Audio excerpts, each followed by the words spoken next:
Então, pessoal, antes da gente falar sobre a nossa planilha, eu peço que todos leiam o exemplo de planejamento agregado que está no livro dos autores Chopra e Mendel, que está referenciado na nossa lista de indicações de textos, de livros, no nosso cronograma. O nome do caso é Red Tomato Tools e é um caso onde nós temos uma função objetivo de minimizar custo total para atendimento à demanda. Nós temos variáveis de decisão e restrições que são todas explicadas nesse texto. Então é muito importante que todos leiam para começar a assistir essa parte do nosso vídeo que mostra como a gente resolveu e as análises, ok?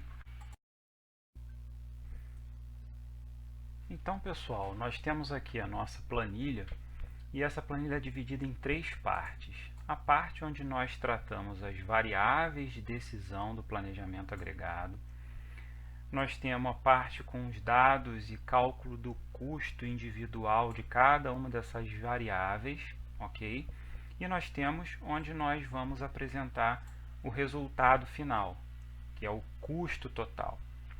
Lembrem-se que nós queremos um planejamento que consiga atender a uma demanda, que gere uma receita, a um dado preço, trabalhando com todas essas variáveis aqui. E no final nós queremos o custo total minimizado, que nós vamos explicar como nós fizemos o cálculo, tá? Então, trabalhando com a primeira parte da nossa planilha, as variáveis de decisão, elas são colocadas para cada período do planejamento.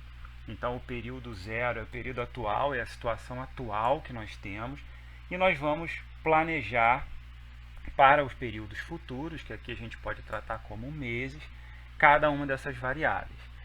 Então, quais são as variáveis? Quantidade de pessoal contratado, demitido, total de mão de obra, horas extras realizadas, estoque, peças esgotadas, unidades de produto esgotadas, unidades de produto que nós vamos subcontratar, ou seja, nós vamos terceirizar a fabricação, já que podemos não ter capacidade suficiente para isso, e a produção que a empresa vai realizar, além das subcontratações, considerando os recursos que ela tem. Nós temos também aqui a demanda para cada período, ok? E essa demanda, por exemplo, nós temos aqui 1.600 unidades para o primeiro mês e assim por diante. Nós temos aqui a demanda total, ok? E a receita proveniente de cada uma dessa demanda atendida, ok? Então nós temos aqui essa receita é a quantidade de demanda atendida vezes o preço do produto, que aqui no caso, como exemplo, está em 40 unidades monetárias. E aqui nós temos a receita total, né, que vai ser em unidades monetárias. Ok? Bom, o custo do planejamento agregado, ele é dado aqui, então essa primeira linha que ela se refere aos custos de cada uma dessas variáveis. Então, por exemplo, contratar um funcionário me custa 300 unidades monetárias, demitir me custa 500, o pagamento mensal de cada unidade de mão de obra é 640, cada hora extra custa 6, e assim eu tenho um custo para cada uma dessas variáveis de decisão que eu estou trabalhando. Quando eu faço a conta da quantidade que eu estou realizando ou do valor daquela variável no mês vezes o custo, eu tenho o custo total. Então, por exemplo, se no primeiro mês eu contrato 2 pessoas, eu vou ter um resultado total de contratação de 600, 2 vezes 300. Vale lembrar que vocês podem acompanhar e verificar os cálculos de cada uma das células baixando a nossa planilha no blog indicado, no blog da disciplina, ok?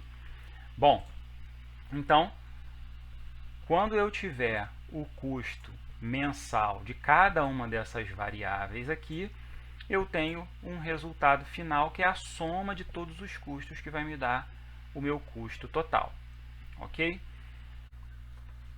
Bom, a gente chama atenção também para o fato de que nós temos uma série de restrições para se tomar as decisões sobre planejamento agregado.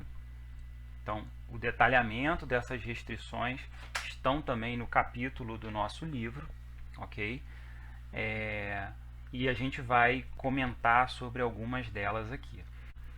Então, para quem já estudou pesquisa operacional, vai verificar que esse é um problema que ele tem uma característica muito parecida com os problemas que podem ser resolvidos com programação linear para a otimização de um resultado que é o custo total. No caso, a minimização do custo. Então, nesse caso, nós utilizamos no Excel um complemento que está disponível no menu Dados e é a ferramenta Solver. Então, vou explicar rapidamente para que vocês entendam como foram feitos os cálculos, tá? Quando nós clicamos em Solver, eu já tenho aqui, né, os parâmetros, as variáveis, né, tudo lançado de uma forma que ele entenda o resultado do cálculo que eu queira fazer, ok? Então, qual é o meu objetivo? É a célula C22, que é aqui o do custo total. E ele já sabe a lógica de cálculo dessa célula, porque é o somatório de todos os outros custos individuais ao longo dos meses. Bom, nós temos aqui que o meu objetivo é calcular o custo total, minimizando esse custo. E quais as células que eu quero que se atribua um valor para que eu tenha o menor custo total? São as células das minhas variáveis de decisão, ok? Que são essas aqui. Nós temos também o método de solução, que a gente coloca aqui a programação linear por meio do simplex, ok? E aí a ideia é que nós tenhamos as restrições também parametrizadas no solver para que a gente consiga fazer o cálculo e o Excel entenda quais são os limites, as restrições de cada variável. Então, para vocês entenderem, a gente marca aqui, né, que todas as células dessas variáveis de decisão, elas têm que ser maior ou igual a zero, ou seja, eu não aceito contratação, demissão, mão de obra negativa. Tem que ser zero ou um número positivo, ok?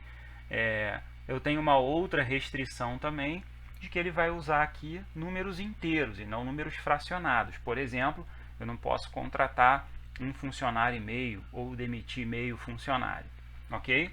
E eu tenho, por exemplo, todos esses parâmetros, essas restrições estão no livro texto, mas nós vamos dar o exemplo aqui para vocês entenderem a lógica de cálculo. Então, F10 maior ou igual a 500. Se eu vier a F10 maior ou igual a 500, vocês vão ver essa célula aqui. No nosso exemplo, no livro, os autores dizem que eu não posso terminar o período de planejamento sem ter 500 unidades no meu estoque. Então, no mês 6, eu preciso ter pelo menos 500 unidades. Tá? A G10 tem que ser igual a zero. Então, da mesma forma, ele diz que eu não posso ter peças esgotadas, ou seja, unidades faltantes para atender a minha demanda no último mês. Pode faltar num mês, mas até o último mês eu tenho que ter atendido. Ok? Então, se vocês forem observar cada uma das restrições, vocês vão ver que eu tenho uma série de opções para lançamento de valores aqui, de forma que eu consiga dar conta da minha quantidade produzida para atender a demanda e ainda tendo o menor custo total, ok? Então, depois que eu tenho todos os parâmetros do solver, todo o meu problema já definido dentro da ferramenta solver, eu consigo resolver de uma forma muito simples. Basta clicar em resolver. Ele está me dizendo aqui que o solver encontrou uma solução de número inteiro dentro da tolerância, todas as restrições foram satisfeitas, ok? Se eu der o ok aqui, eu consigo fazer a seguinte análise, né? Ele está me dizendo que eu não vou ter nenhuma contratação ao longo dos meses, que No primeiro mês eu demito 16, logicamente eu vou reduzir a minha mão de obra para o restante dos meses, que a minha lógica de estoque, né, vai ser essa daqui, dado o atendimento. Eu vou ter 220 peças esgotadas no mês 4, terei que subcontratar 140 para dar conta até o final do período de ter 500 unidades em estoque e atender toda a minha produção, para que a minha demanda seja atendida, ok?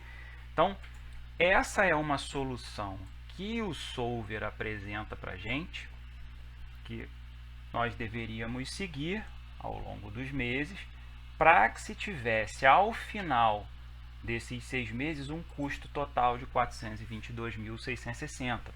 Esse seria o menor custo total possível, dadas as variáveis que nós decidimos aqui em cima, ok? Então, é claro que uma ferramenta computacional nos ajuda, porque se nós tivéssemos que fazer isso manualmente, nós teríamos que ir na tentativa e erro. Então, imaginem quantas seriam as iterações, as combinações, para que se tivesse um dado resultado aqui, chegando ao menor possível, ok? Bom, só uma observação, a resposta do livro que nós adotamos ela é essa, né? 422.275. Por quê? Porque na resolução do livro não é considerada aquela restrição de programação linear inteira, ok? Então, ele considera que você pode ter variáveis com resultados não inteiros aqui, o que nós não fizemos. Então, o nosso cálculo deu um pouquinho a mais, ok? Bom, explicada a lógica de cálculo, nós vamos passar agora para uma análise considerando o planejamento agregado. Então, só para concluir essa etapa, então peço que vocês verifiquem o seguinte: isso daqui é um planejamento, estamos no momento 0, tá? Tudo isso daqui é o que virá no futuro. Então, a empresa está se planejando para um determinado resultado, ok?